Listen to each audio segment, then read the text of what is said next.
La partie fraude qu'on aimerait échanger avec vous. Donc aujourd'hui la fraude, je pense que tout le monde le connaît, enfin la connaît, c'est le cauchemar des annonceurs.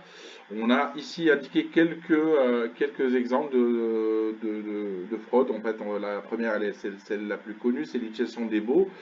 C'est tout ce qui est génération de clics, d'impression, de leads ou de ventes qui est faite par des robots, tout simplement. Donc là, c'est la méthode, on va dire, la plus connue. Puis ensuite, on a quelques méthodes, on va dire, qui commencent à être la tendance du moment. C'est par exemple l'empilement des publicités. Donc c'est tout simplement sur un site, on va prendre plusieurs bannières, on va mettre l'une au-dessus de l'autre. Et puis ensuite, en fait, l'internaute ne voit que celle qui est au-dessus. Donc il y a plein de publicités qui vont être en bas, mais finalement, l'internaute ne les verra jamais, mais que l'éditeur va facturer à l'annonceur.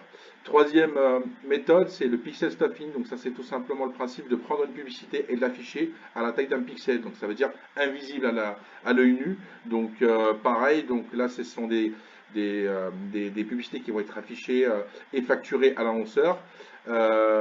Et puis la dernière méthode ici indiquée, c'est la fraude à la géolocalisation. Donc ça, c'est tout simplement lorsqu'un annonceur souhaite avoir du trafic sur un pays comme par exemple l'Angleterre, tout simplement un fraudeur va passer via des proxys et, euh, et utiliser des adresses IP, on va dire des fausses adresses IP pour apparaître comme étant sur le site en question, enfin sur le pays en question. On passe à la dernière, enfin l'avant-dernière slide. Du coup, comment se protéger contre la fraude? Tout simplement, ce sont des conseils ici qu'on vous a mis. On pourra échanger tout à l'heure si vous voulez lors de vos questions. Effectuer un maximum de contrôle lors de la sélection de vos éditeurs, c'est très important, c'est-à-dire voir quels sont les sites qui vous proposent sur lesquels ils veulent diffuser, quelles sont les bases emailing sur lesquelles ils veulent diffuser. Là, il y a un maximum de contrôle à faire. Vérifiez régulièrement les supports sur lesquels vos campagnes ont été diffusées. Donc ça veut dire que si je diffuse une bannière avec un éditeur, 2 semaines après, il faut que je revienne voir sur le site s'il diffuse de la même manière qu'on avait convenu au départ cette publicité-là. Troisième point, contrôler les statistiques de vos campagnes. Il y a des KPI qui ne sont pas trompeurs aujourd'hui. On sait que sur telle ou telle campagne, je vais avoir un taux de clic et un taux de transformation. Ce sont mes indicateurs. Si demain j'ai 2 fois ces KPI-là, je sais que je suis en face d'un cas de fraude.